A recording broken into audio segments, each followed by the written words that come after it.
Imagine a man so controlled by evil spirits that no one could restrain him.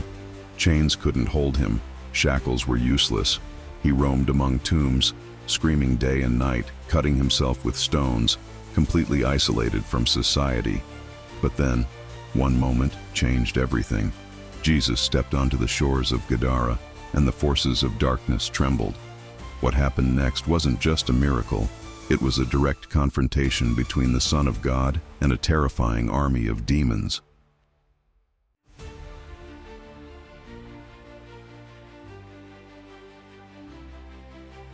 When Jesus asked, "What is your name?" the response was chilling. "My name is Legion, for we are many." Thousands of demonic spirits, operating together, possessing one man.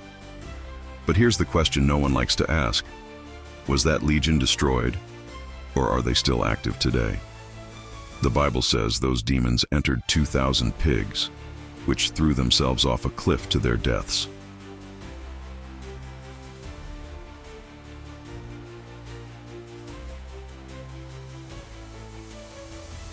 But did the spirits disappear, or did they simply move on, looking for new victims? This isn't just an ancient story, it's a warning. The same demonic strategies, the same organized forces, are still operating in silence, attacking families, destroying minds, fueling addictions, and causing spiritual chaos. Right now, they may be closer than you think.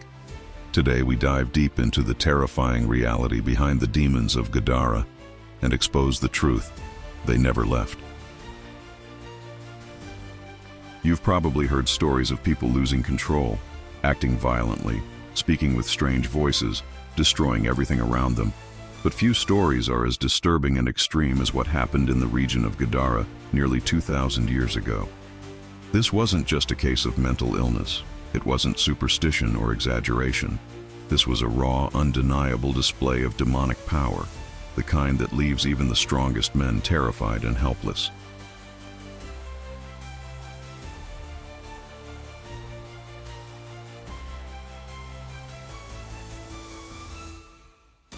In the Gospel of Mark, chapter 5, we are introduced to a man completely overtaken by darkness. But don't mistake this for a simple possession. What we see here is a full-scale invasion of a human being by thousands of demonic entities. Imagine that. One man, completely overwhelmed by an army of evil spirits, with his body, mind, and soul hijacked by forces most people pretend don't exist. This man didn't live in a house, didn't work a job, didn't have a family life. No.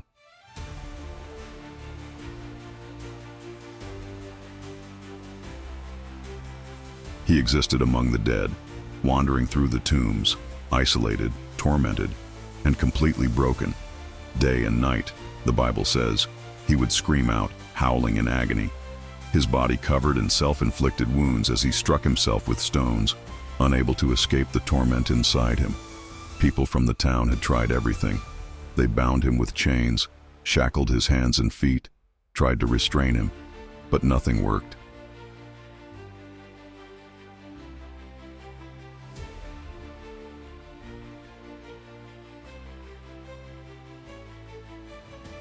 His supernatural strength, given by the demonic presence, allowed him to snap the chains like threads. No one dared to get close. His reputation spread like wildfire. This wasn't just some disturbed man on the edge of society. This was someone so overtaken by evil that the entire region lived in fear. And here's the uncomfortable truth most avoid. What happened to him wasn't rare back then. It's just that this case was so extreme, so undeniable, that no one could look the other way.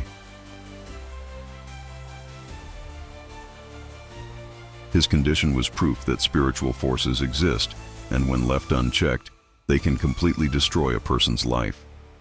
But it wasn't just about the man. The entire atmosphere of Gadara was affected. You have to understand, this wasn't some small, isolated village. The region of Gadara, part of the Decapolis, was known for its Greek influence, its business, and its blending of cultures. Yet beneath the surface, something darker was brewing. Demonic activity doesn't just appear out of nowhere.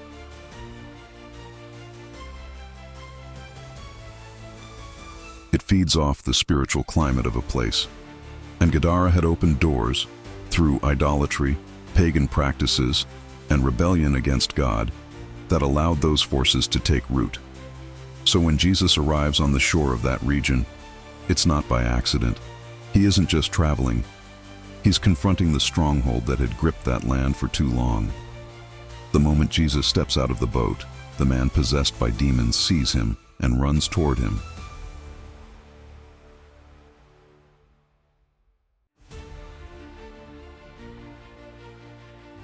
But pay close attention. This isn't an act of faith or surrender. It's the demons inside, compelled by the authority of Christ, unable to resist his presence, yet still trying to control the situation. The man falls to his knees before Jesus, but what comes out of his mouth isn't his own voice. It's the voice of the demonic forces speaking through him, filled with rage, fear, and desperation.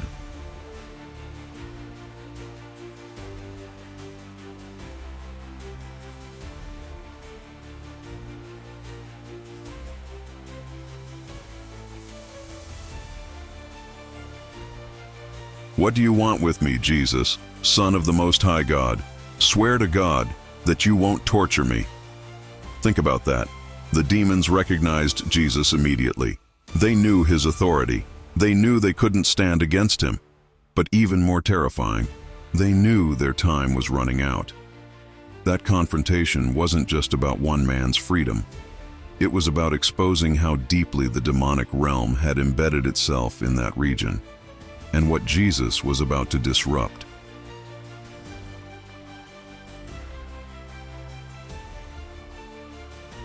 Now here's where the story grips even tighter. Jesus doesn't waste time. He commands the spirits to come out of the man, but instead of instant compliance, something shocking happens. Jesus asks, "What is your name?" The response isn't just unsettling, it's terrifying. The voice replies, "My name is Legion, for we are many." Stop right there. This is crucial. The term legion wasn't random. It wasn't poetic. It was strategic.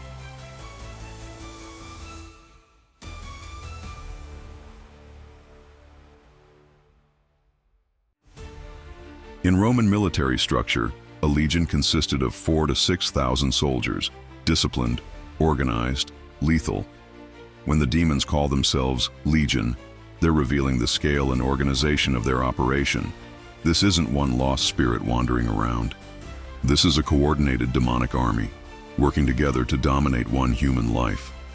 And that should make every one of us pause.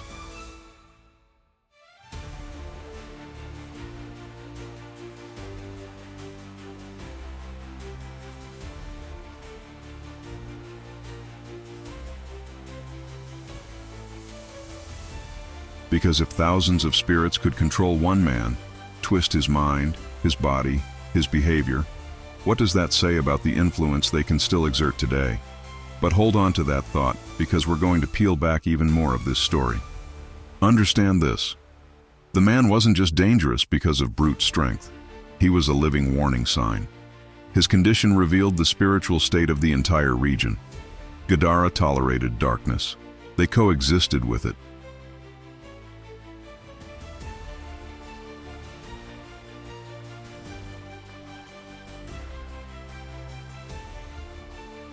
They may have been comfortable with their idols, their traditions, even their sin, but that darkness always demands payment. And the possessed man among the tombs was the price they were paying.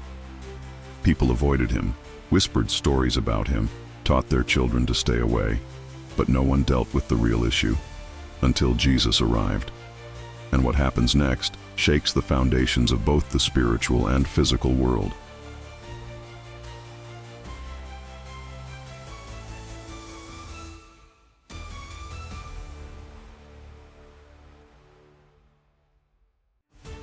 But before we get there, ask yourself this.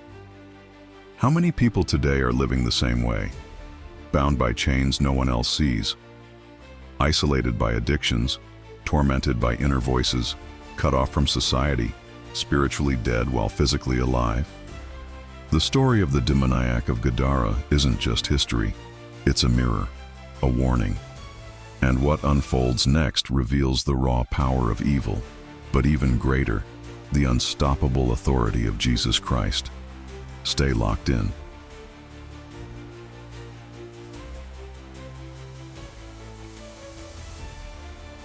Because the truth we're about to expose goes far beyond what happened in Gadara. It reaches right into our world today. And the question hanging in the air is this: if the legion wasn't destroyed, where are they now? The moment Jesus stepped onto the shores of the region of Gadara, the atmosphere shifted. This wasn't an ordinary man arriving. The Son of God himself had just crossed over enemy lines, and hell knew it. What happens next isn't some peaceful greeting or silent confrontation.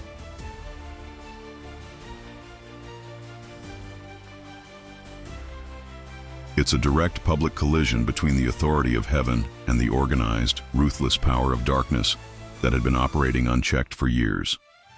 Picture this: the possessed man, tormented, broken, covered in wounds, sees Jesus from a distance and immediately runs toward him. But make no mistake, this isn't a man in his right mind seeking help. This is a man completely hijacked by demonic forces, and the spirits within him recognize the authority standing before them.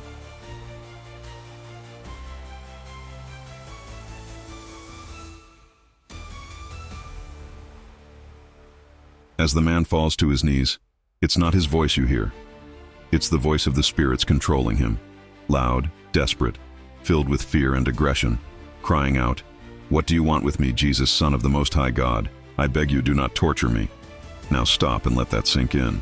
The demons knew exactly who Jesus was. No introduction, no confusion, no debate. They addressed him by his divine title, Son of the Most High God.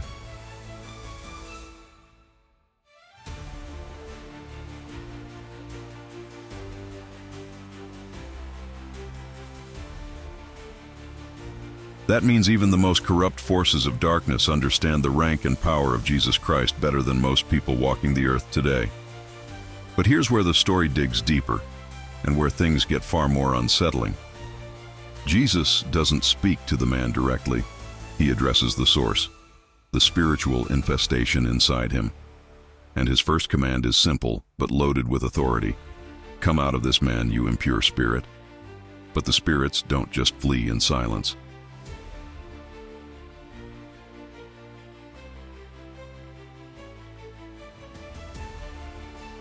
Instead, Jesus asks a critical question that unlocks the full scope of this confrontation.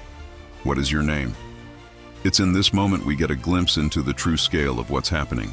The reply isn't casual, it isn't cryptic, it's bold, strategic, and terrifying in its implication.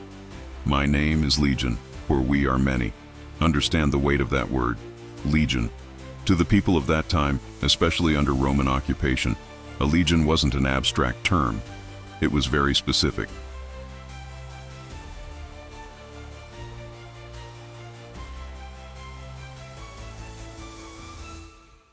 A legion represented the most powerful, organized unit of the Roman military machine. 4,000 to 6,000 highly trained, disciplined soldiers, moving as one, conquering, dominating, and leaving nothing but destruction behind. When the demonic forces inside that man declare themselves as legion, they aren't being poetic. They're revealing their numbers, their organization, their chain of command, and their intent to destroy.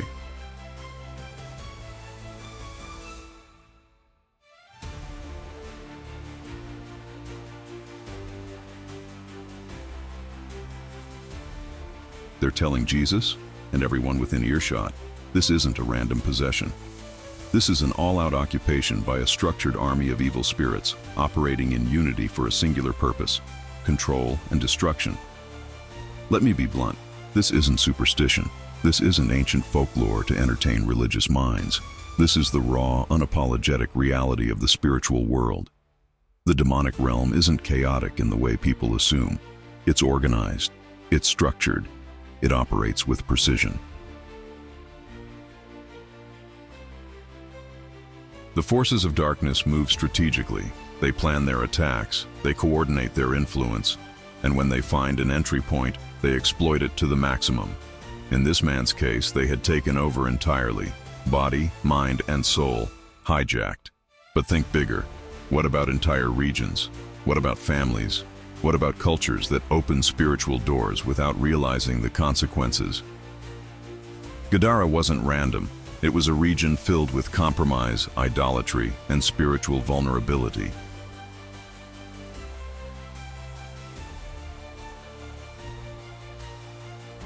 The presence of Legion there wasn't accidental, it was systemic. But back to the confrontation. The demons inside the man are now exposed. Their numbers are revealed. Their fear of Jesus is obvious. But even in that fear, they attempt to negotiate, to control the terms of their defeat. They beg Jesus not to send them out of the area. That detail matters. They don't want to leave the territory. Why? Because demonic forces aren't content with wandering aimlessly.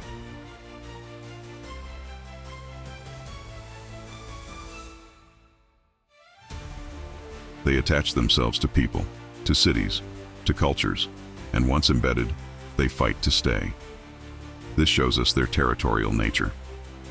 Spirits of destruction don't just occupy individuals, they infiltrate entire regions. They claim ground. They influence behaviors, mindsets, and spiritual climates. That's why certain areas are marked by violence, addiction, corruption, or generational bondage. It's not random.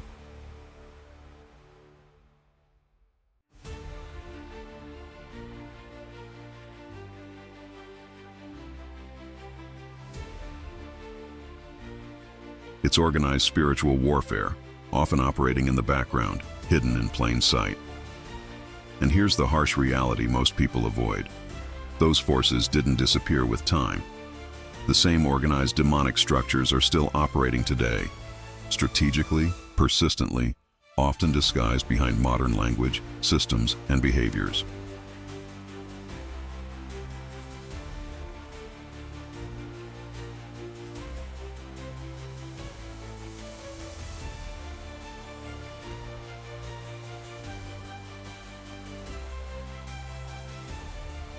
They may not always show themselves as dramatically as they did in Gadara, but their goal remains unchanged: to steal, kill, and destroy, one life, one family, one region at a time.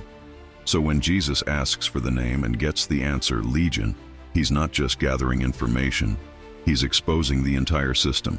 He's stripping away the secrecy, forcing darkness into the light, making it impossible for anyone to ignore the reality of what they're dealing with.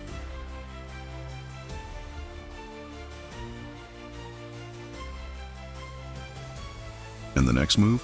That changes everything. But before we unpack that, sit with this truth. Spiritual battles aren't fought with guesswork. You either understand the enemy's structure, or you become part of its casualty list. What happened in Gadara wasn't a fairy tale.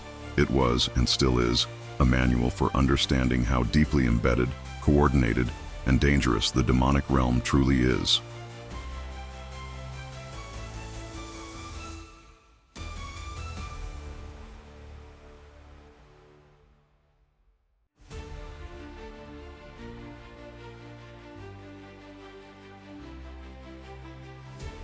Stay locked in, because the next step Jesus takes in this confrontation isn't just about freeing one man. It's about shaking the foundations of darkness itself. And the ripple effects of that moment still echo through history, right into our world today.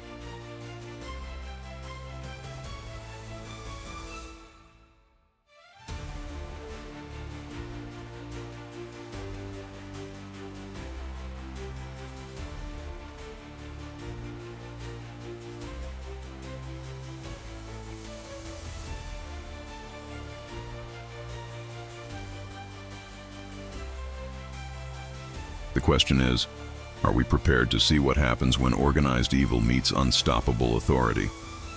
When Jesus stood face to face with the possessed man in the region of Gadara, something happened that still leaves scholars, pastors, and anyone reading the scriptures stunned to this day.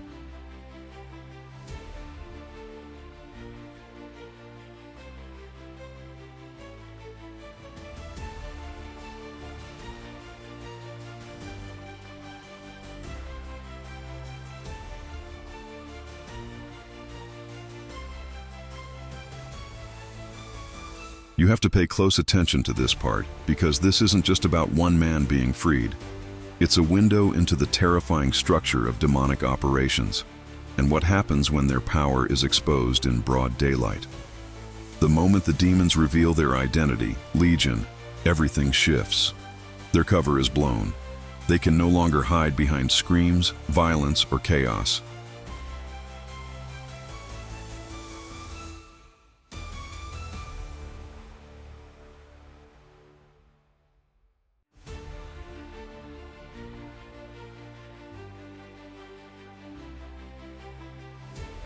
Jesus now knows exactly what he's dealing with. Not a single spirit, not a minor disturbance, but a military-grade infestation of thousands of demons working in unison inside one human being. And they know their time is up. But here's where it gets even more disturbing. Instead of simply fleeing in terror, the demons begin to beg. Imagine that. A legion of powerful, destructive spirits reduced to pleading with Jesus Christ, because even they know his authority is absolute.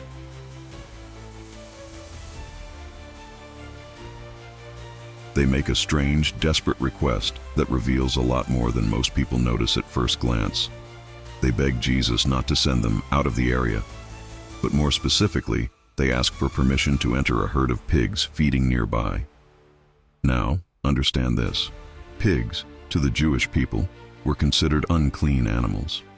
They weren't part of the spiritual system God established for his people.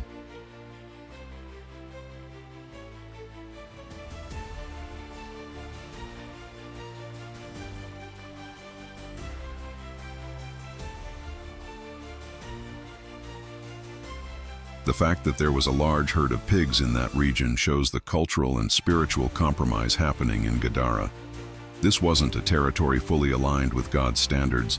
It was blending the sacred with the profane, opening spiritual doors, and the consequences were now fully visible in the tormented man before them. But back to the demon's request. The pigs. At first glance, this may sound bizarre.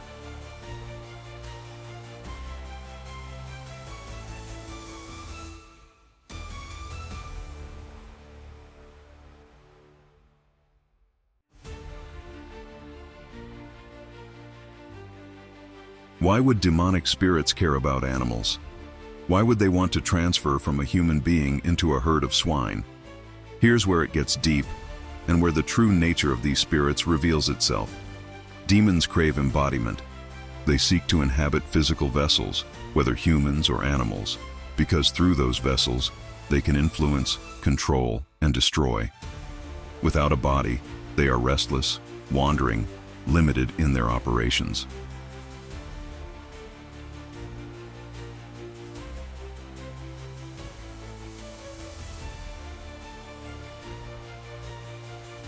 That's why throughout Scripture, you see demons fighting to remain in possession of individuals, and when they're cast out, they look for new hosts.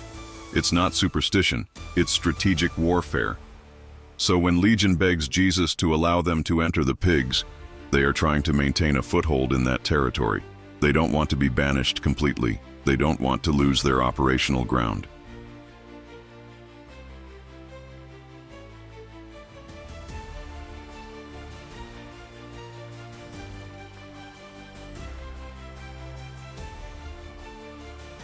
Entering the pigs would allow them to stay close, to remain active, even if they've lost control of the man.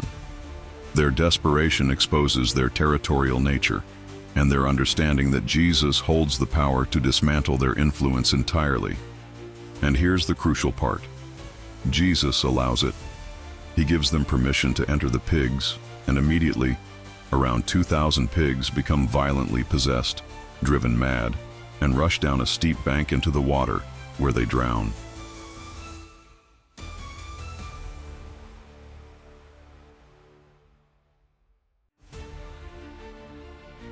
Think about that. 2,000 pigs, all overtaken at once. Their behavior completely altered, plunging themselves to death. What does that tell you? First, the sheer scale of the demonic infestation. 2,000 animals were needed to house the spirits cast out of one man. That alone speaks volumes about the level of spiritual control and destruction at play. But it also reveals something more profound. The destructive nature of demons cannot be contained, even in animals. The moment they possess the pigs, chaos erupts and death follows. Some people overlook this detail, treating it as a side note in the story. But it's not. It's a brutal visual confirmation that the presence of demonic forces always leads to destruction, whether in humans, animals, or environments. Their agenda is consistent: steal, kill, and destroy. It's written all over this event, and it's a reminder that compromise with darkness never ends quietly.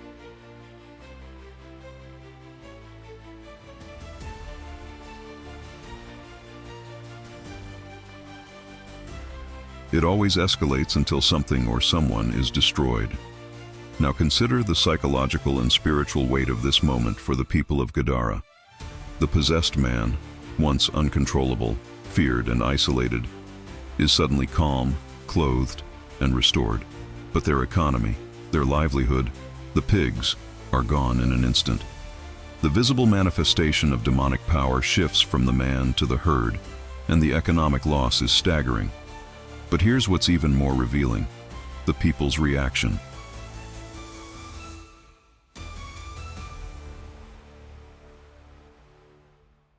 They aren't celebrating the man's freedom. They aren't rejoicing that the stronghold of Legion has been broken. Instead, they're terrified. They beg Jesus to leave their region. Why? Because the confrontation with real spiritual power exposed their own compromises, their own tolerance for darkness, and they weren't ready to deal with the cost of true freedom.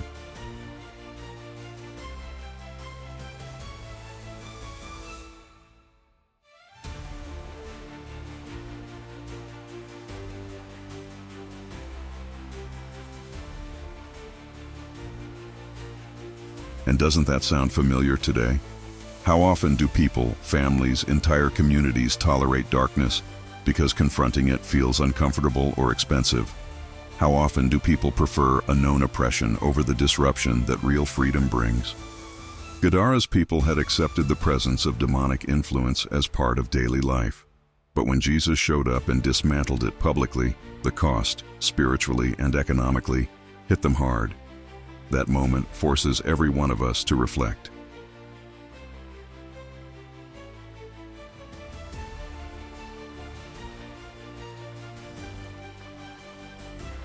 When confronted with the raw, unapologetic power of Jesus Christ, when darkness is exposed for what it truly is, are we willing to let Him overturn every system, every compromise, every hidden stronghold in our lives? Or do we, like the people of Gadara, shrink back, preferring the familiar chains over the unknown cost of real deliverance? The story of Legion and the pigs isn't just a historical account.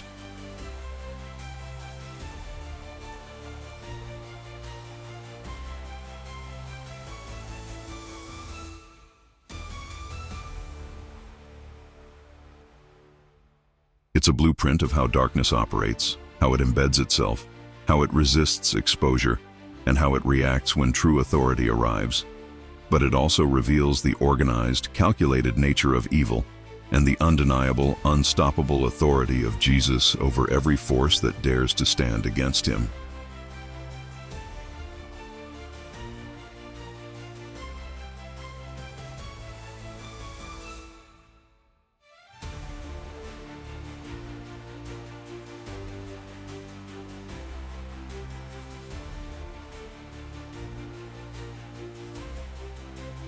But the question hanging in the air, the one that still echoes across generations, remains. If those spirits left the man and entered the pigs, if they weren't destroyed but displaced, where did they go next? And more importantly, are they still operating today, hidden in plain sight, waiting for the next opportunity to infiltrate, control, and destroy? The next part of this story doesn't just answer that. It reveals how the same battle playing out in Gadara continues, quietly in the shadows.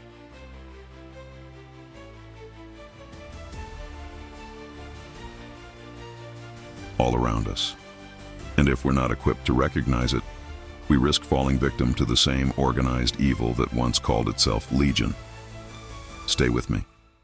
What comes next will shake your understanding of spiritual warfare, and expose the lingering presence of darkness in ways you've never considered. The story of the demon-possessed man in the region of Gadara isn't just one of personal torment. It's the clearest example of how darkness doesn't work alone.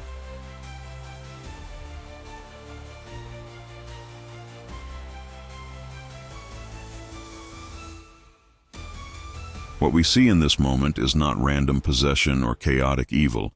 It's a highly structured, organized, strategic operation of demonic forces working together for one purpose: total domination. That's what sets this account apart from so many others recorded in the Bible. We're not dealing with a single spirit sneaking into someone's life. We're dealing with a collective, a spiritual military unit operating as one, all under the same command.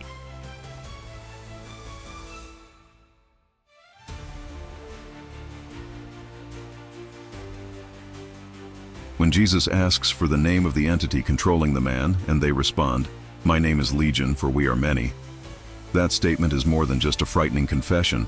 It's a direct revelation of how these forces organize themselves. Legion is a military term taken from the Roman Empire, describing thousands of soldiers divided into units, each trained to follow orders, execute strategy, and dominate territory. Think about that.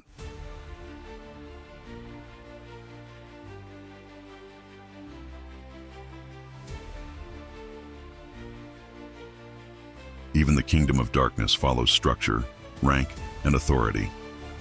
And here's where most people fail to understand the severity of what's happening. In our modern, comfortable world, we like to believe that evil is chaotic, uncoordinated, and easy to spot. But Scripture shows us the opposite.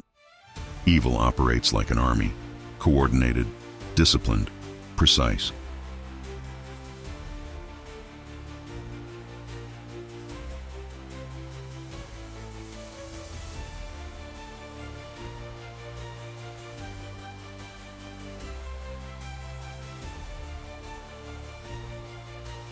That's why this man wasn't just possessed by one spirit. He was overtaken by thousands, moving together, thinking together, working together, turning him into a walking, breathing stronghold for demonic influence.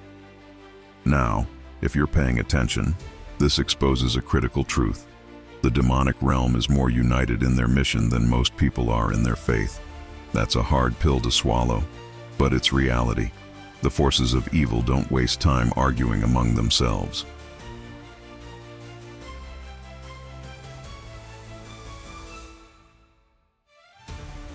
They align under one objective: steal, kill, destroy. Every demonic assignment, every spirit of addiction, oppression, destruction, and deception operates with military precision, coordinated to invade lives, families, communities, and entire nations. This is exactly what happened in Gadara. The man possessed wasn't just a tragic figure. He was evidence that the kingdom of darkness had infiltrated the entire region.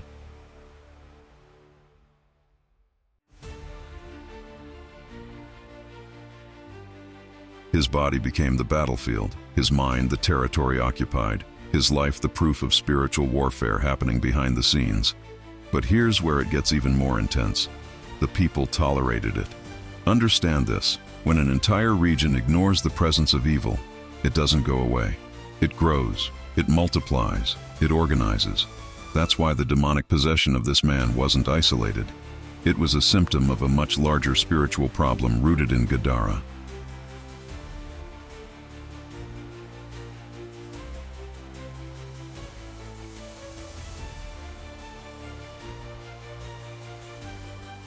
Compromise, sin, idolatry, those opened the door. And once the door was open, darkness walked in, set up camp, and took control. And let's be honest, isn't that what we still see today? How often do people, families, even entire cities tolerate things that deep down they know are dangerous? Compromise never starts big. It starts small. You accept a little sin here, a little spiritual neglect there.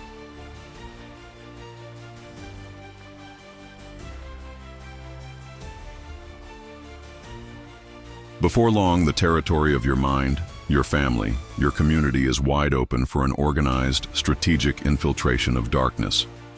The man among the tombs was the final result of unchecked spiritual compromise. He was the visible face of an invisible war, a war that most people in Gadara had chosen to ignore, until Jesus showed up and exposed everything. And notice this, the demons weren't divided. They operated as one. Thousands of spirits, but one voice, one mission, one strategy. That's unity. Twisted, evil, destructive unity, but unity nonetheless. Meanwhile, how divided are we today? How fragmented is the body of believers? How distracted have we become while the enemy operates with ruthless organization right under our noses? This should shake you, because if the kingdom of darkness is organized, disciplined, and territorial, and we're unprepared, distracted, and divided, guess who wins ground? This is exactly why Jesus confronted the legion head-on.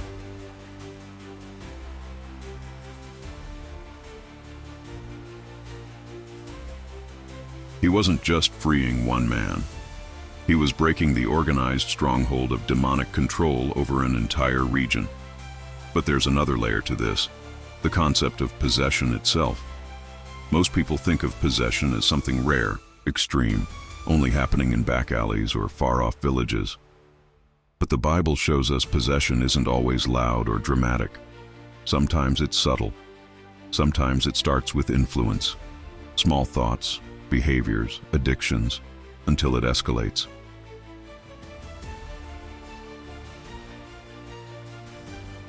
The legion started somewhere. It didn't flood the man all at once.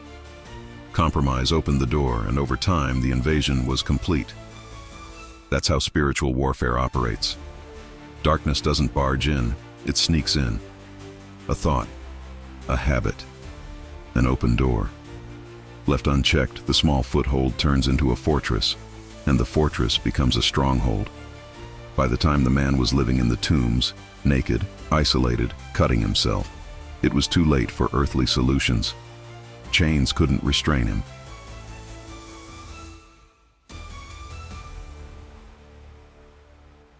Society couldn't fix him. Religion couldn't help him. Only Jesus Christ, with absolute authority, could dismantle what thousands of demons had built. And make no mistake that organized evil isn't limited to Gadara. The same strategic collective forces of darkness operate today. Different names, different methods, same mission.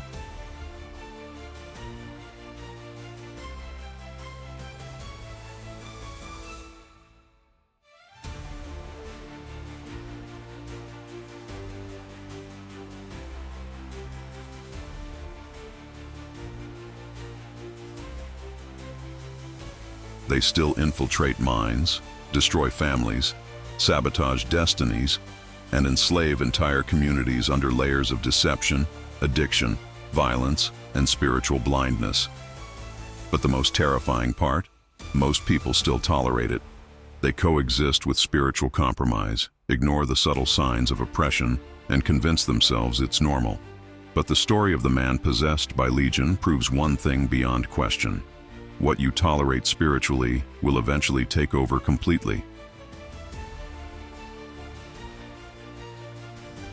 And that begs the question, how many people today are walking around with a version of Legion operating in their lives? How many families? How many communities? The Legion didn't die with the pigs. Their strategy didn't vanish when Jesus left Gadara. Their mission to steal, kill, and destroy never changed. And as long as there are open doors, spiritual negligence, or outright rebellion, they continue to organize, infiltrate, and dominate. This isn't fear-mongering. It's the raw biblical truth. Evil is real. It's structured. It's territorial. And it works together far better than most people imagine. The good news? Jesus Christ still holds absolute authority over every demon, every spirit, every organized force of darkness. But exposure always comes before freedom. Jesus exposed Legion publicly before casting them out, because until the enemy is revealed, he cannot be defeated.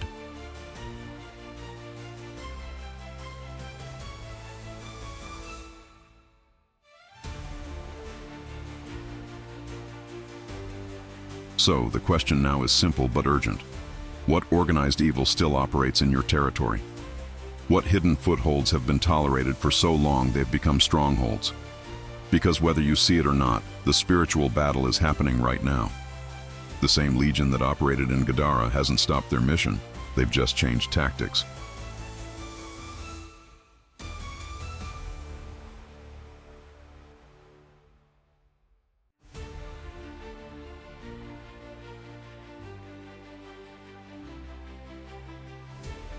And in the next part of this story, we'll confront what happened when those demons were forced to abandon their human stronghold, and how their next move reveals the uncomfortable truth about the battle still raging today. Stay with me, because this goes far beyond history. It's happening all around us, and most aren't ready for what comes next.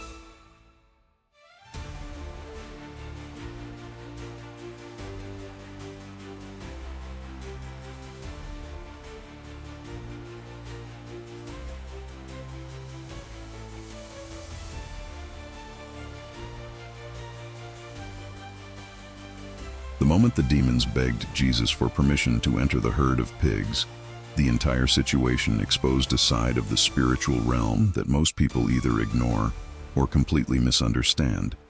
This was not random. It wasn't a desperate act of chaos. It was a calculated, strategic move by organized demonic forces, revealing how far they will go to avoid being cast into total isolation. Look closely at what the demons asked for.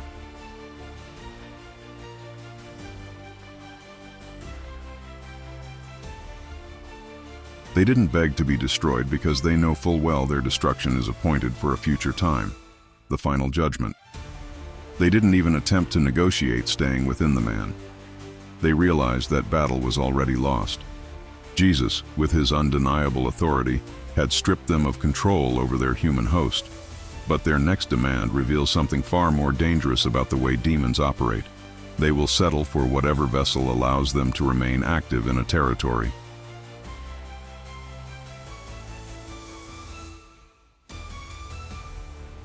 The pigs weren't chosen at random. Demonic forces crave embodiment, access to the physical world, influence over creation, ability to manifest their agenda through living beings. Once evicted from the man, the next available vessels were the 2,000 pigs grazing nearby. That number alone should stop you in your tracks. 2,000 animals overtaken in an instant. That's the scale of demonic infestation happening within that man. But it goes deeper. These weren't just any animals. To the Jewish people, pigs represented uncleanness. They symbolized compromise, disobedience, rebellion against God's laws. In other words, those pigs were already part of an environment where spiritual boundaries were blurred. The region of Gadara, heavily influenced by Greek and pagan culture, tolerated what God had forbidden. And where there's spiritual compromise, demonic forces find footholds. The fact that the demons specifically requested entry into the pigs wasn't accidental.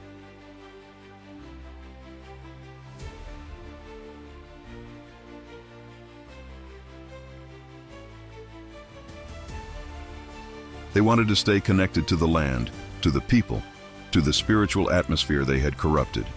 Understand this. Demons don't simply roam aimlessly after being cast out. They're territorial. They attach to places, families, bloodlines, communities, and when forced out, they seek the next available weak point to re-establish their influence. Jesus, knowing the depth of spiritual warfare playing out, grants them permission.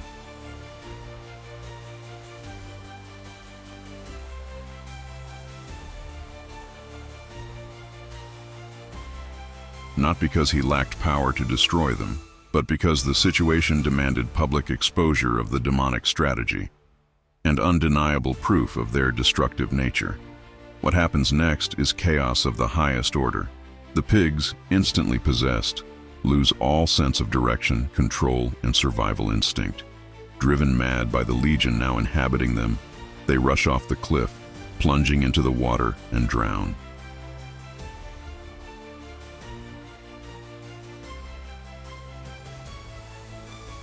This scene isn't just bizarre. It's a brutal demonstration of what demons do the moment they occupy any vessel. they destroy. The pigs didn't just act erratically. Their behavior escalated instantly to self-destruction. That pattern is consistent throughout Scripture and real life. Demonic influence, left unchecked, always drives its host toward ruin. You see this in addiction. You see it in uncontrolled rage.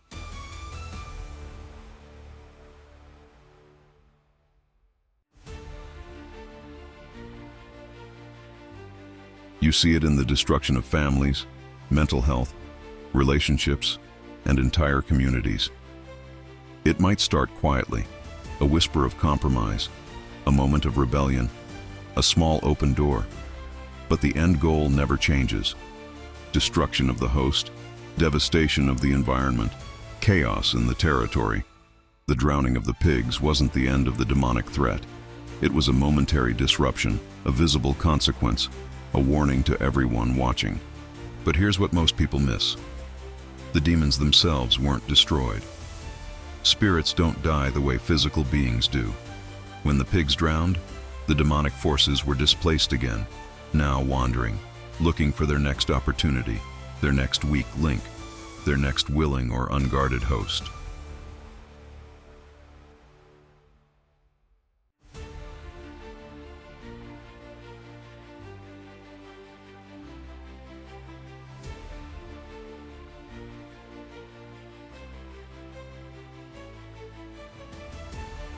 This detail raises a sobering question. Where did they go? They were cast out of the man, driven into the pigs. The pigs perished. But the demons? They moved on, still active, still dangerous, still organized. The story didn't end with their exposure. It simply shifted to a new phase of their mission. And here's where it hits home for every one of us today. That same organized, destructive pattern didn't disappear in Gadara. It continues, often quietly, in the background of modern life. The enemy's tactics are the same: infiltrate, possess, influence, destroy, whether through individuals, families, governments, or cultural systems. They exploit compromise, they target spiritual weakness, and when cast out or confronted, they regroup, reposition, and seek their next opportunity. Think about the pattern. They begged to remain in the region. They didn't want exile. They didn't want the abyss, the place of final judgment. They wanted proximity, territory, access.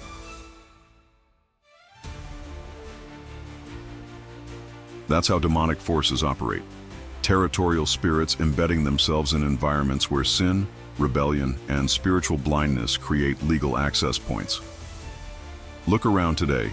Violence, addiction, generational curses, breakdown of family structures, rampant deception. These aren't isolated problems. They are the fruit of organized spiritual infiltration operating beneath the surface.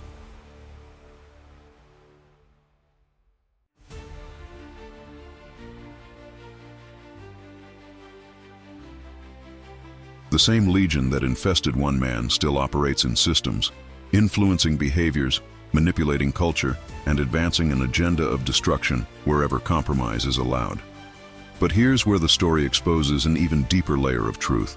The people witnessing the event, seeing the pigs drown, recognizing the undeniable authority of Jesus. They reacted with fear, not faith. Their economy was hit. Their routines were disrupted. Their spiritual apathy was confronted.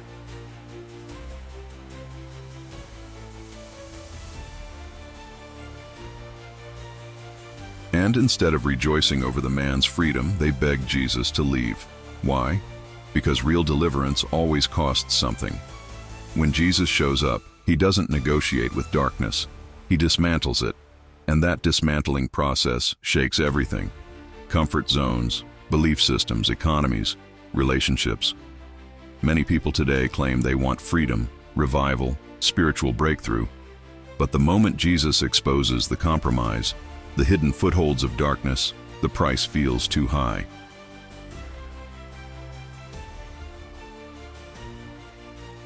The pigs represented that price. Their destruction wasn't just economic loss. It was a spiritual wake-up call. The people of Gadara had tolerated uncleanness, coexisted with darkness, turned a blind eye to the suffering of the possessed man. But when the spiritual confrontation escalated and their own comfort was touched, they rejected the very power that could set them free. And that pattern repeats even now.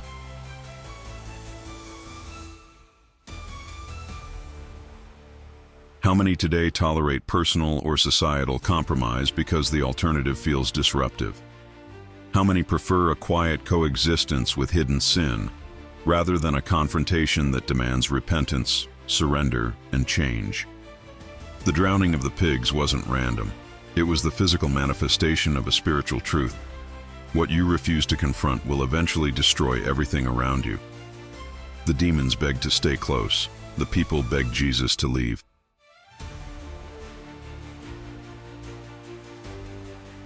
And in the middle of it all stood undeniable proof. A man once tormented by thousands of spirits, now restored, calm, clothed, and free. Yet the community's focus was on the economic loss, not the spiritual victory. That reveals human nature, quick to count the visible cost, slow to recognize the eternal reward. But the demonic agenda, it never hesitates. It exploits every open door, every weak point, every spiritual blind spot. And just like in Gadara, if we tolerate compromise, they stay. If we confront it with the authority of Jesus, they are forced to flee, but they always seek their next opportunity. The story doesn't end with the pigs. It exposes a pattern, a reality still unfolding today. And the next chapter reveals what happens when freedom arrives, but people refuse to embrace it.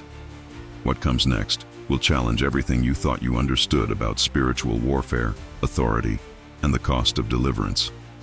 Stay with me. This battle is far from over. The moment the pigs plunged off the cliff and into the water, their bodies floating lifeless, the spiritual tension in Gadara reached its peak.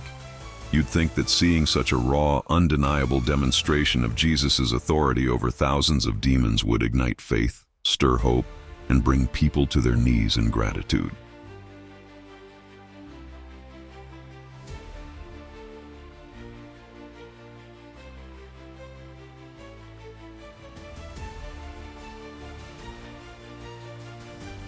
But what happened next exposes one of the most dangerous mindsets a community, a society, or even an individual can fall into: the rejection of deliverance because it disrupts comfort. The man, once the living embodiment of torment, chains, self-destruction, and demonic oppression, is now sitting at Jesus' feet, clothed, calm, his mind restored. Think about the magnitude of that transformation. This wasn't a gradual recovery. This wasn't months of therapy or years of isolation. It was instantaneous deliverance, undeniable proof of Jesus' power over the most organized forces of darkness.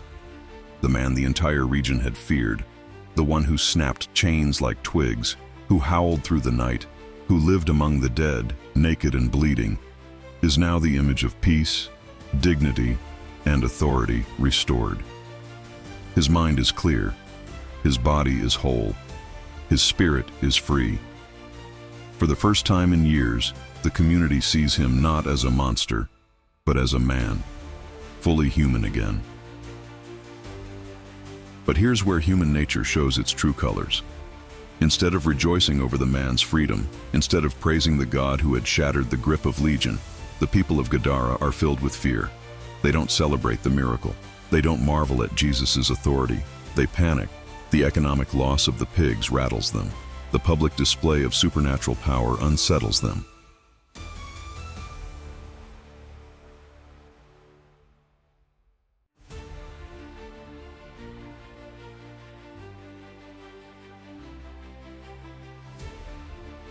But most importantly, the presence of Jesus exposes what they had learned to live with: the compromise, the spiritual decay, the hidden darkness in their region that allowed Legion to operate for so long. And instead of embracing the light, they retreat back into fear. That's the tragic reality that still repeats today. People say they want freedom. They pray for change.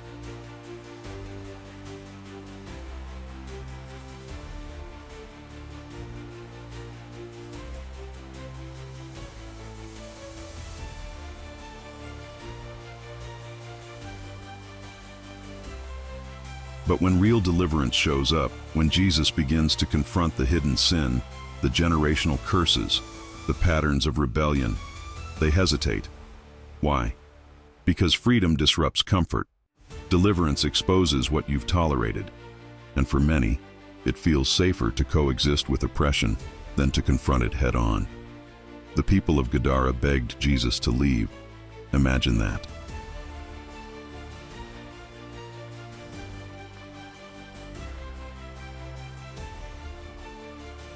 The Son of God, the only one with power over Legion, standing in their midst, offering the solution to generations of spiritual bondage, and they plead with him to go away. It wasn't ignorance. They saw the miracle. They witnessed the transformation. But fear gripped them. Fear of change, fear of losing their economy, fear of spiritual exposure. And isn't that exactly how society still reacts? When light exposes darkness, people retreat. When truth confronts deception, they resist. When the cost of deliverance threatens comfort zones, they push away the very source of their healing. It happened in Gadara, and it happens now, in families, churches, entire communities. But look closer at the man delivered. While the crowds beg Jesus to leave, he does the opposite. He clings to Jesus, freed from Legion, restored in mind and body. He knows what real power looks like. He understands that deliverance is worth the cost.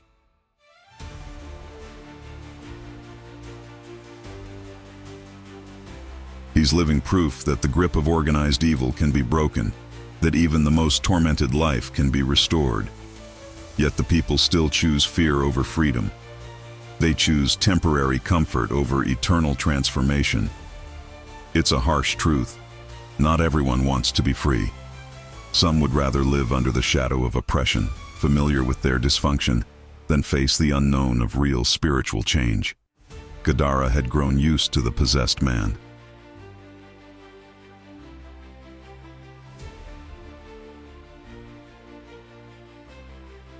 He was their cautionary tale, their ghost story, their excuse to avoid deeper spiritual responsibility. As long as he remained bound, they didn't have to confront their own compromises. But the moment Jesus set him free, their spiritual condition was exposed, and they couldn't handle it. The drowning pigs weren't just an economic blow. They were a sign that the spiritual system they had built was flawed, compromised, infected by darkness. The possessed man's deliverance was a mirror showing them what they had tolerated, what they had accepted as normal, what they had allowed to grow in the shadows. And here's the sobering reality. Jesus honored their request. They begged him to leave, and he didn't force himself on them. That shows us something critical about the nature of God. He offers deliverance. He displays his power, but he doesn't override human will. If a community, a family, or an individual rejects him, he steps back.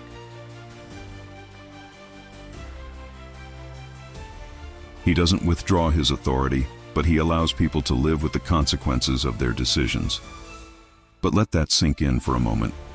They had the Messiah in their midst, the one who could silence storms, raise the dead, cast out thousands of demons, standing right there, and they sent him away.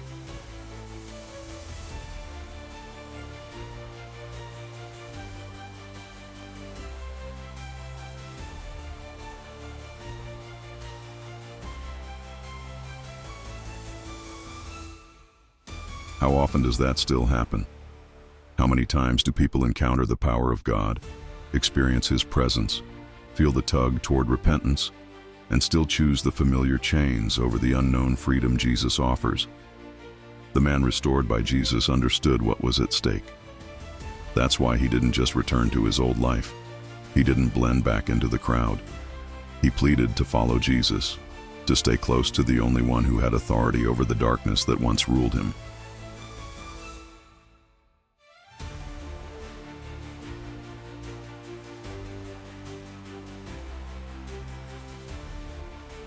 His life became the testimony the region couldn't ignore, and yet, the region itself, fearful, exposed, and unwilling to pay the price of real transformation, sent the only true solution away.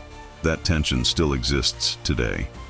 We see the signs: broken families, addiction, mental torment, spiritual oppression, and yet, when Jesus shows up with the authority to break every chain, many back away, fearing what true freedom will cost them.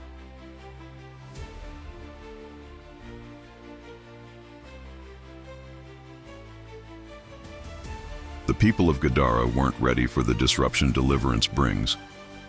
But Jesus never leaves a region untouched.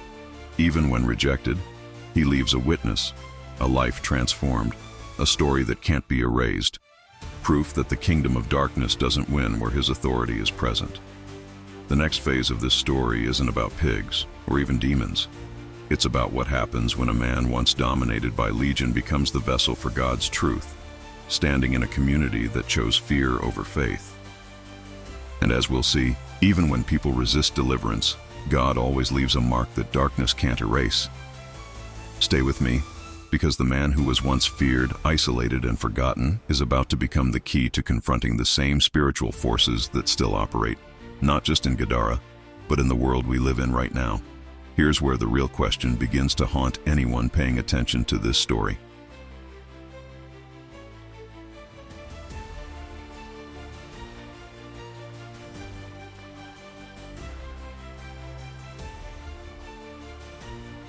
We've seen the man possessed by thousands of demons, broken, isolated, driven to madness. We've seen Jesus confront the forces of darkness, command them to reveal themselves, and force them out. We've watched the demons beg for permission to enter the pigs, destroy the herd, and vanish from sight.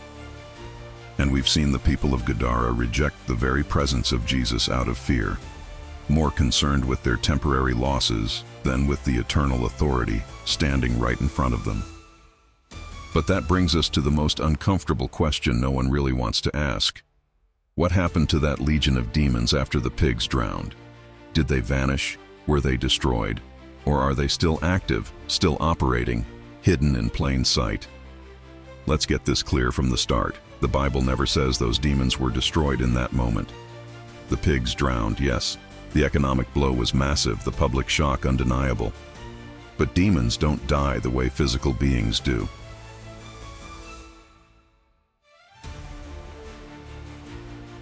Spirits are not bound by human mortality. They exist beyond flesh and blood. And when they lose one vessel, they look for another. That's the part most people overlook, but it's critical to understanding the full picture. The demons begged Jesus not to send them into the abyss, the place of final judgment, the prison of eternal confinement that awaits them. They weren't ready for that end. They knew their time for total destruction had not yet come.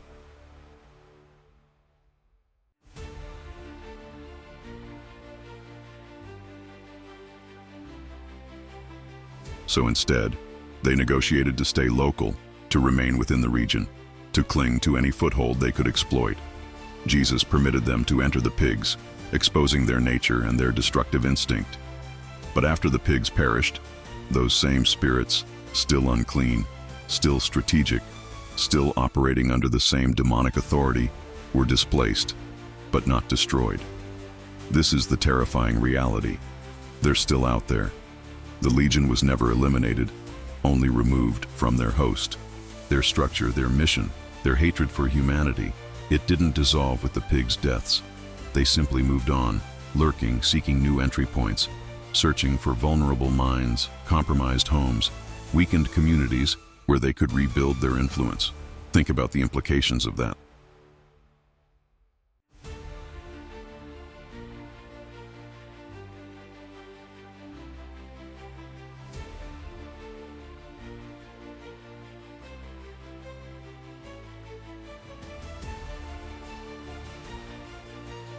Those spirits, thousands of them, who once controlled a man so completely that chains couldn't hold him, who turned him into a violent, self-destructive, isolated shell of a human being, are still operating. Maybe they changed tactics. Maybe they learned from the confrontation with Jesus. But their mission hasn't changed. And here's where this gets uncomfortably personal.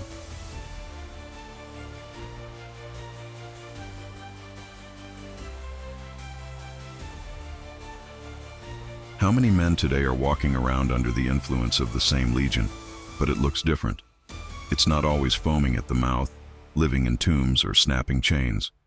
Sometimes it's the quiet depression that refuses to leave, the rage that destroys families, the addictions that consume lives behind closed doors, the suicidal thoughts no one talks about, the bitterness, the pride, the sexual sin, the violence that keeps escalating, and no one connects the dots to the spiritual realm.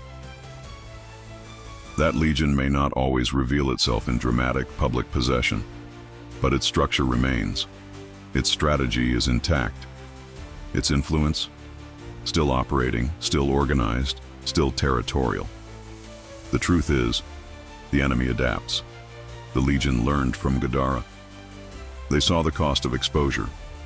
So today they often work in silence, in disguise, in layers of culture, habits, and deception. They infiltrate minds, relationships, communities, even churches. And because it doesn't always look like a wild man screaming in the tombs, most people ignore it until their lives are in ruins, their families divided, their peace gone, their purpose shattered. The legion never left. They evolved. And here's what we can't ignore. The same organized evil that possessed that man in Gadara has global reach now.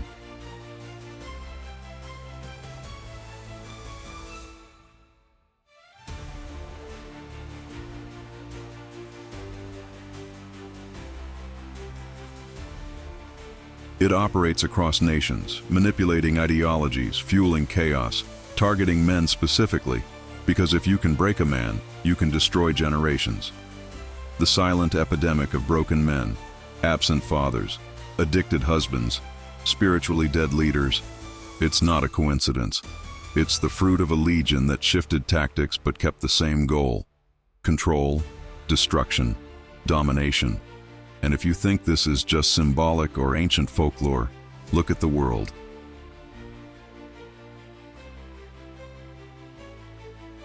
The violence, the confusion about identity, the destruction of families, the glorification of sin.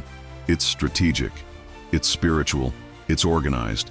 Legion didn't die with the pigs, they changed forms.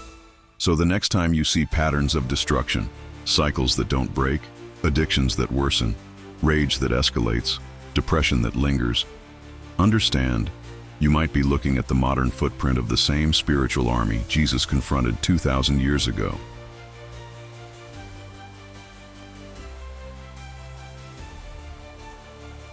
And here's the warning no one wants to hear. If you don't actively close spiritual doors, protect your household, guard your mind, and submit to the authority of Jesus, you're leaving space for the same organized evil to infiltrate your life. The Bible is clear. When a spirit leaves a person, if the house, the life is left empty, unguarded, and unchanged, that spirit returns with 7 worse than itself.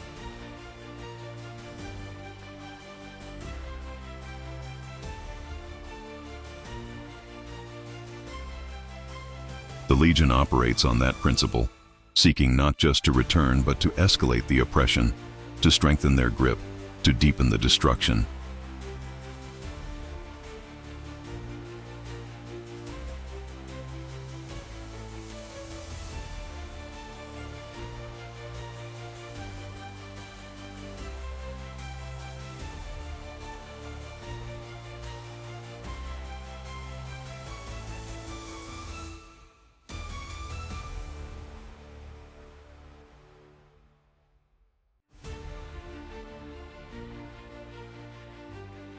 So the question we must wrestle with isn't just historical. What happened to those demons in Gadara? The real question is this: where are they now? How are they operating? Who are they targeting? And are you prepared for that reality, or are you walking blind into a war that never stopped? The man from Gadara was set free, but the region stayed vulnerable. The people begged Jesus to leave, pushing away their only protection.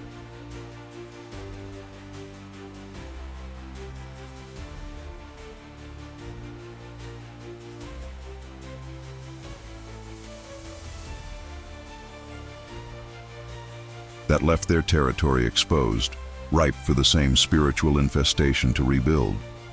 And isn't that what still happens today? People experience moments of conviction, encounter truth, witness deliverance, but fear the cost, reject the change, and in doing so, leave themselves wide open for the same evil to return. Legion was strategic. They weren't just after one man. They were embedded in a territory.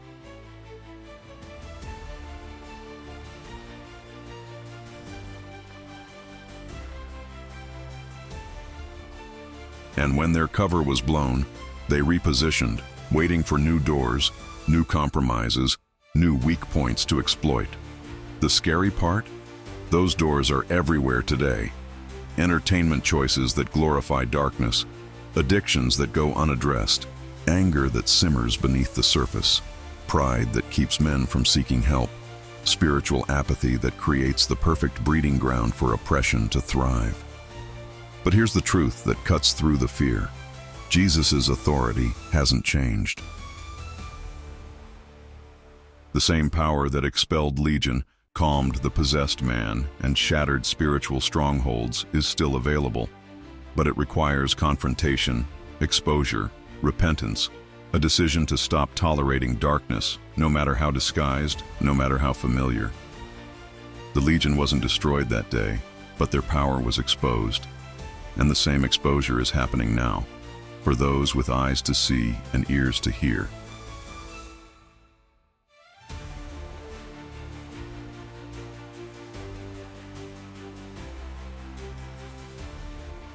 So, as we continue this story, we're going to peel back more layers, confront the hidden operations of the enemy, and reveal how to live guarded, equipped, and free. Because make no mistake, the battle is still raging, and ignoring it won't protect you. Stay with me, because what comes next will open your eyes to the ongoing war for your life, your family, and your legacy.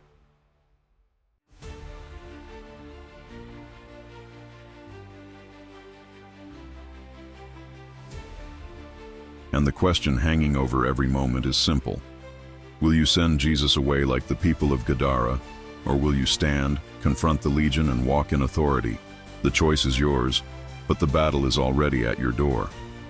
If there's one thing the story of the demoniac of Gadara makes painfully clear, it's that spiritual warfare isn't fiction. It's not symbolic. It's not a metaphor for personal problems. It's real, structured, invisible to most eyes, but devastatingly active.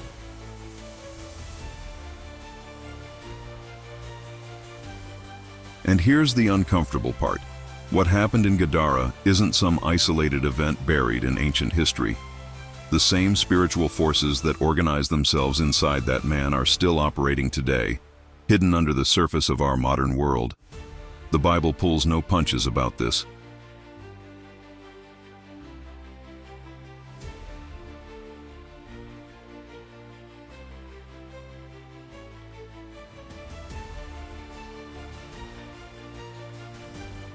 In Ephesians chapter 6, the Apostle Paul lays it out plainly. Our struggle is not against flesh and blood, but against rulers, authorities, the powers of this dark world, and the spiritual forces of evil in the heavenly realms. That's not religious language. That's a military description. There are hierarchies, structures, and coordinated assignments happening in the unseen realm. And most people walk through life completely unaware they're in the middle of a battlefield.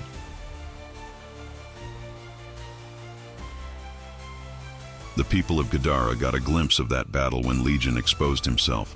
Thousands of demons, fully organized, fully united, fully invested in destroying one man's life and indirectly controlling the atmosphere of an entire region.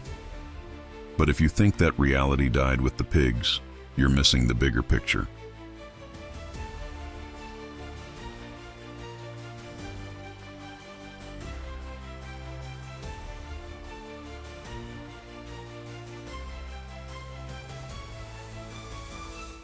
The question is, how does that same demonic structure operate now? How do those forces infiltrate modern life in ways far more subtle but equally destructive? It starts with influence. The devil isn't dumb. He doesn't always show up foaming at the mouth, twisting bodies, or snapping chains. Most of the time he works quietly, methodically, eroding the foundations of people's lives, families, and cultures through deception, compromise, and spiritual apathy. Look at society. Look at how normalized destruction has become. Families falling apart, addiction gripping entire generations, violence escalating, confusion about identity running rampant, depression and anxiety at levels no one can explain, despite all the technology, medicine, and advancements we brag about. You think that's accidental? That's a spiritual war, disguised as social breakdown. That's Legion, still operating, shifting tactics, but keeping the same goal: steal, kill, destroy. And here's the truth most men ignore. You're either armored for that battle, or you're vulnerable to it. There's no middle ground. Neutrality doesn't exist in spiritual warfare. If you're not actively resisting, you're already exposed. The demons in Gadara begged Jesus not to send them out of the region. They wanted to stay connected to their territory. That shows how territorial demonic forces are.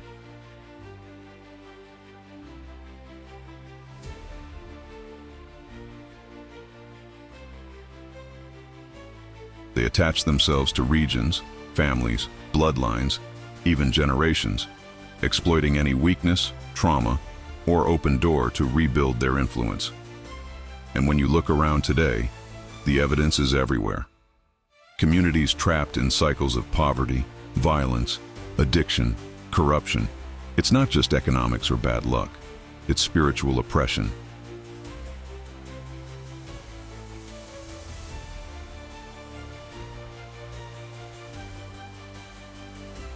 It's the fruit of a kingdom of darkness that organizes itself to occupy space, influence culture, and destroy lives. Slowly, methodically, often unnoticed. This is why some families can't seem to break free from patterns. Divorce after divorce, addiction after addiction, anger passed down like an inheritance. You're not just dealing with human behavior. You're confronting spiritual patterns rooted in organized demonic assignments.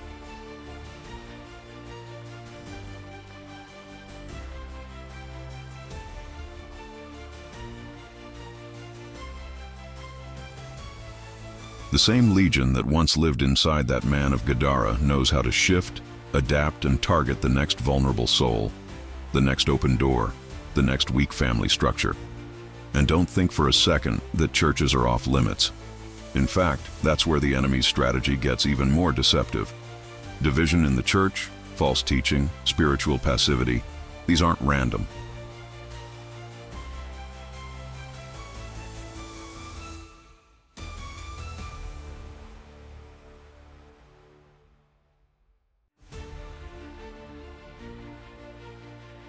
They're calculated moves by the same organized forces working behind the scenes, diluting the power of the church, weakening men spiritually, stripping families of their protection, and creating easy targets for oppression. The devil's not playing games.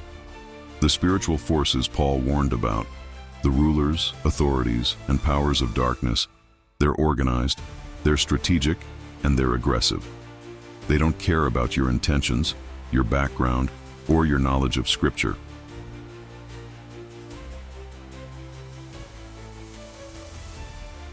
If you're unprepared, uninformed, or passive, you're a target. And this hits men especially hard, because men are designed to be spiritual leaders, protectors, warriors over their households. But when men fall asleep spiritually, when they tolerate compromise, when they allow pride, addiction, or distraction to rule their lives, they create wide open doors for the same organized evil that operated in Gadara to walk right in and start the process all over again. This is how the enemy wins ground today, not always through dramatic possessions or public outbursts, but through quiet infiltration, normalized dysfunction, spiritual neglect, and disguised destruction. That's why the battle in Gadara is a mirror for our world now. It's the same blueprint: organized evil, territorial spirits, compromised communities, unguarded families, and unless confronted, the pattern repeats. You don't have to believe in demons to be affected by them.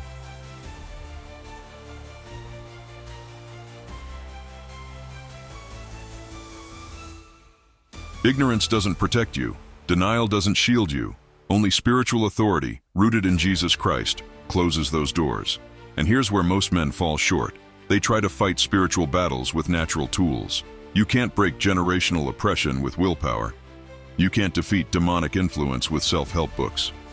You can't protect your family with good intentions alone. This is warfare.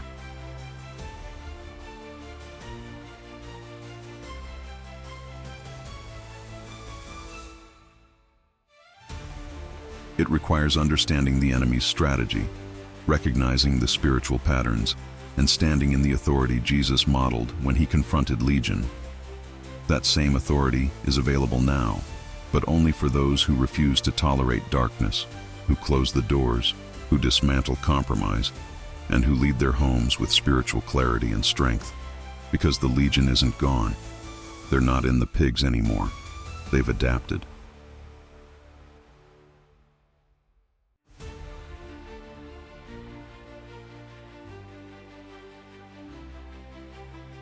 They've embedded themselves in systems, patterns, families, communities, and they operate until they're exposed and expelled by real spiritual authority. The question isn't whether the demonic realm still operates.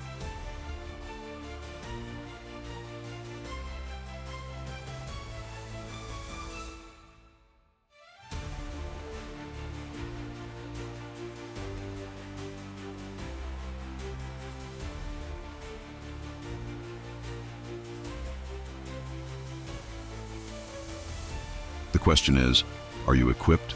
Are you armored? Are you spiritually awake? Or are you sleepwalking through a battlefield, unaware that the same organized strategic forces of evil that destroyed that man's life in Gadara are prowling for their next opportunity? Ephesians 6 lays it out. Put on the full armor of God, because the battle is happening whether you see it or not.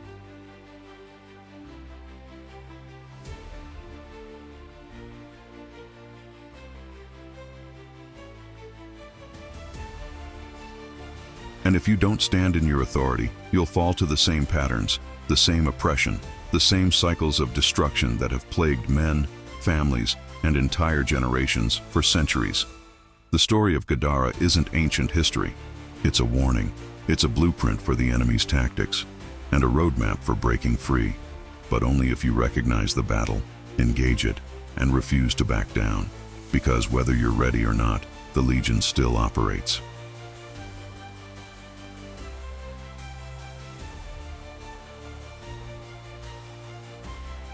The territory is still contested. The spiritual war hasn't paused. And the next move? It's yours. Either stand in the authority Jesus demonstrated, or watch the same destructive patterns play out in your life, your family, your legacy. Stay with me, because what's coming next will arm you for this battle in ways most men have never been taught. We're exposing the enemy's tactics and equipping you to dismantle them, one stronghold at a time. The problem with most people today is that they believe spiritual warfare is only real when it looks extreme. Heads spinning, bodies convulsing, loud screams in the middle of a church service. That's the Hollywood version, the version that feels distant, dramatic, and easy to dismiss. But what if I told you the same demonic operation from Gadara is happening right now, just in ways so subtle that most men never notice until their lives are already falling apart? That's how the enemy works.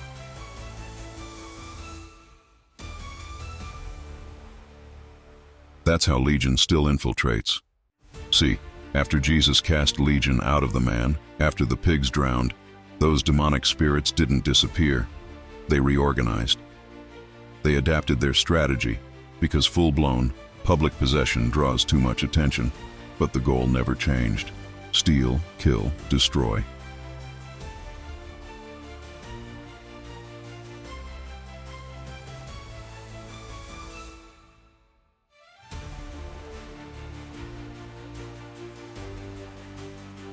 Only now, they work quietly, hidden behind behaviors, emotions, addictions, mental torment, things society has normalized so much that we call them just life or just stress, when in reality, they're signs of spiritual occupation.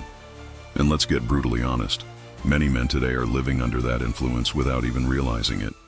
No, Maybe you're not chained up in a graveyard screaming at the top of your lungs, but look at your patterns. Look at the cycle you can't break.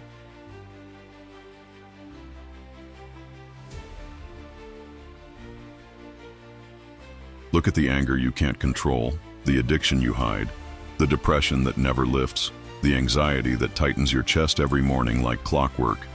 You think that's just life? Or is it the same organized spiritual force operating under the radar? Demons today don't always reveal themselves with dramatic displays. Sometimes they show up in your habits, your relationships, your thought life.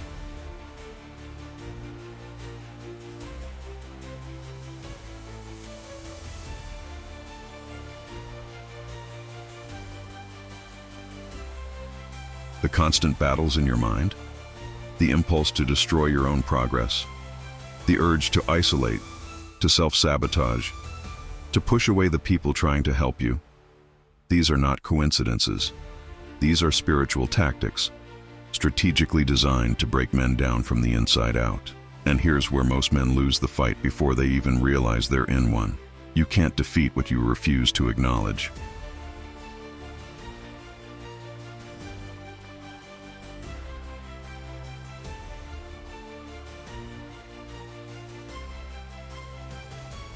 If you keep calling spiritual oppression just stress, if you dismiss destructive patterns as bad luck, you're already losing ground. The man in Gadara didn't start possessed by thousands of demons overnight. It started somewhere, an open door, a compromise, a moment of weakness. And over time, the invasion escalated until he lost total control. The same process is happening now. It starts with compromise, small, seemingly harmless choices, entertaining certain thoughts, justifying certain sins, numbing pain instead of confronting it. Over time, those small cracks in your foundation become wide open doors for the same forces that operated in Gadara to take up space in your life. And you'll know they've gained ground when you can't control yourself, when your anger erupts over nothing, when you sabotage every relationship that gets too close, when you feel disconnected, isolated, defeated, but can't explain why.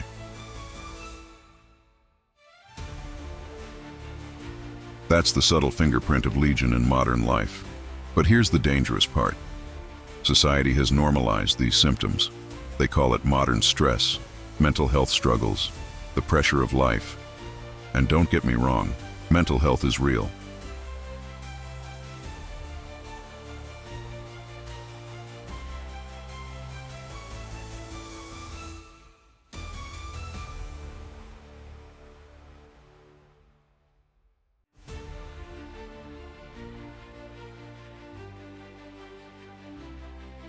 But what if some of what we call psychological is actually spiritual?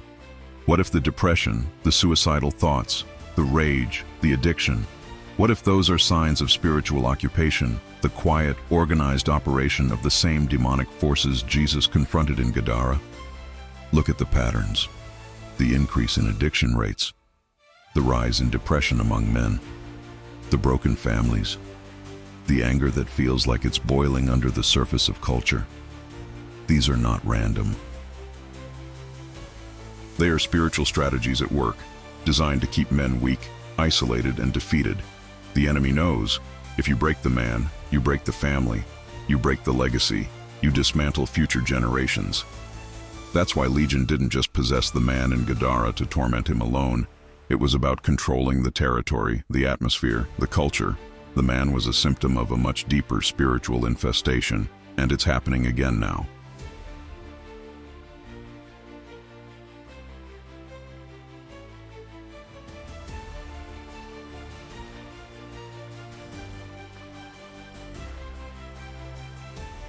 You see entire communities marked by violence, addiction, poverty, and generational dysfunction. These are not just social issues. They are spiritual battles playing out in plain sight, and most people are too distracted to see it. The same organized darkness has learned to operate quietly behind the scenes until destruction feels normal. Men walking around numb, defeated, disconnected, and they think that's life. But deep down, they know something's wrong.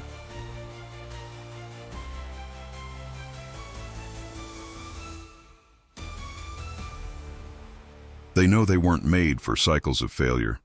They know there's more to life than silent torment. That's your wake-up call. You don't have to be chained up in a graveyard to be under spiritual attack.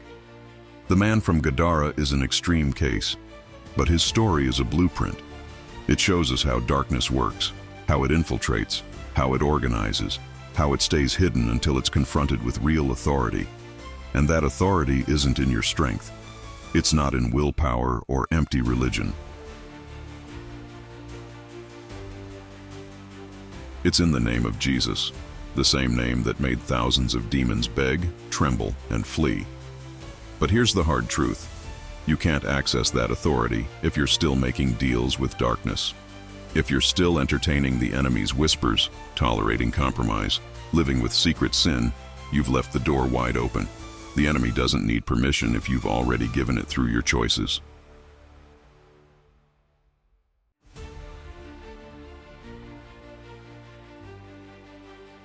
That's how possession starts, not always with dramatic events, but with daily decisions that erode your spiritual defenses.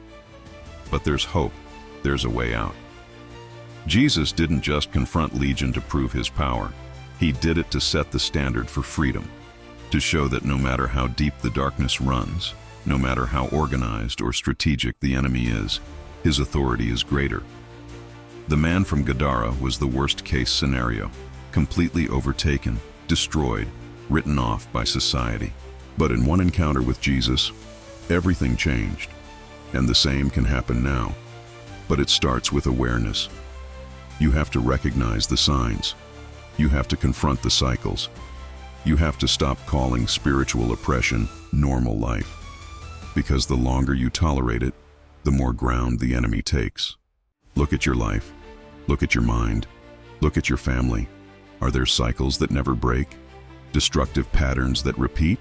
Internal battles you can't explain? Those are not random. They are symptoms of a spiritual war most men never engage, until it's too late. But not you. You're here. You're listening. You're aware now. And awareness is the first weapon. Because once you see the enemy's hand, you can expose it. You can shut the door. You can reclaim the authority Jesus already won. The man from Gadara didn't stay bound. He didn't stay possessed. He didn't stay defeated. And neither do you have to. But the battle isn't over. The patterns are still at work. The Legion is still active. The territory is still contested. And the next step, it's not about fear. It's about equipping. Because the same Jesus who broke the chains in Gadara is ready to break the chains in your life. Stay with me. What's coming next will show you exactly how to fight back, how to stand, how to close the doors, how to reclaim ground the enemy thought he owned. Because this isn't just history, it's happening now. And you're either a casualty or a warrior. The choice is yours. Let me tell you the truth most men avoid, but it's staring them in the face every single day.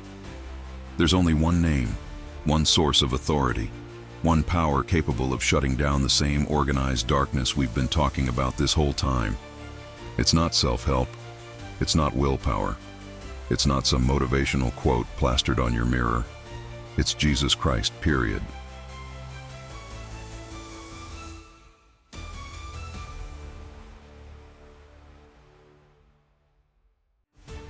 You can try to fix your life 1,000 different ways, but if you don't confront spiritual darkness with real authority, the patterns never break, the cycles never stop, and the enemy keeps stealing ground from you. Your peace, your family, your purpose, your legacy. Look at the man from Gadara. This wasn't a recovery story where he slowly pieced his life back together with therapy and good habits. This was total transformation in one encounter with the authority of Jesus.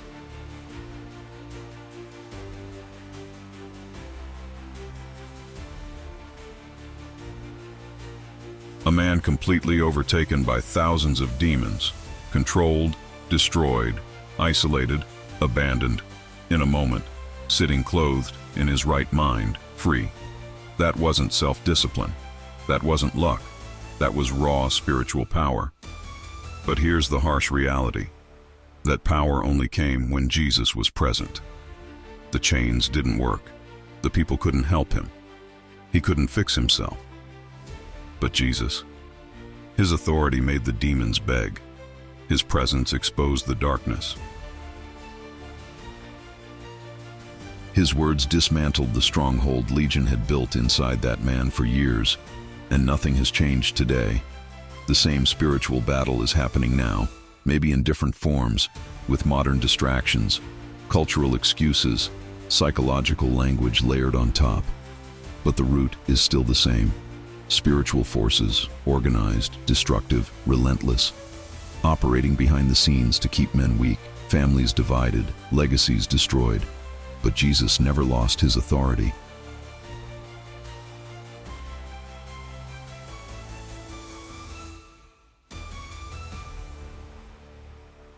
That name still makes darkness tremble. That presence still exposes hidden oppression. That power still restores broken minds, shattered families, and enslaved hearts. But let's be real. Too many men stay stuck because they never step into that authority. They believe the lie that they're too far gone, that their past disqualifies them, that their cycles of failure define them. That's exactly how the enemy keeps ground, through deception, shame, pride, and fear. But let me be clear, there's no chain so strong, no sin so deep, no demonic foothold so fortified that Jesus can't break it in a moment, the same way he did for the man in Gadara. But it starts with surrender. It starts with stopping the negotiations with darkness. You can't play both sides. You can't keep compromise in your life and expect freedom to reign.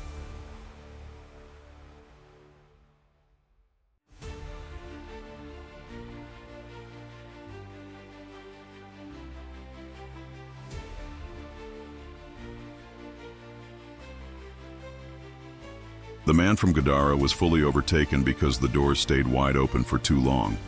But once Jesus stepped in, once the authority of heaven confronted the enemy face to face, there was no contest. And here's the thing most men miss. Jesus didn't run from Legion. He didn't avoid the graveyard. He didn't sidestep the mess. He walked straight into enemy territory, knowing full well what was waiting, because he came to confront darkness, not coexist with it. That's the same posture he takes toward you. He's not intimidated by your mess, your failures, your hidden battles. But he doesn't force freedom. You have to want it. You have to choose it. You have to stop tolerating the patterns that destroy you from the inside out. Because here's the reality. You can't afford to keep losing ground. The enemy isn't satisfied stealing your peace. He wants your marriage, your children, your mind, your future.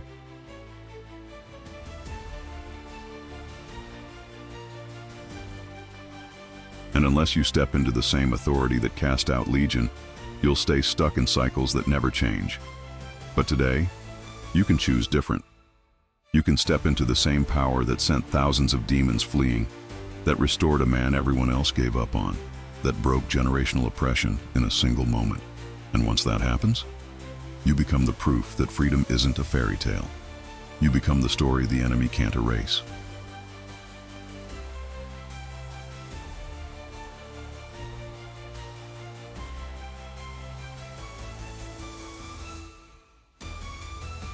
The man from Gadara didn't just walk away healed.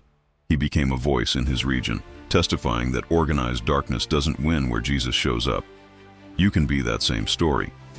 But it starts with recognizing the battle, rejecting the lies, closing the doors, and standing in the only authority that breaks chains, Jesus Christ. If this hit home for you, if you're tired of cycles that never end, of patterns that keep stealing your life, I'm telling you, don't just watch this and move on. Share this message with someone who needs to hear it. Hit that like button so this truth keeps spreading. This isn't just another video. This is your call to step into the battle equipped, ready, and unshakable. Because the Legion didn't disappear, but neither did the power that defeats them. The choice is yours. Don't wait another day to fight back.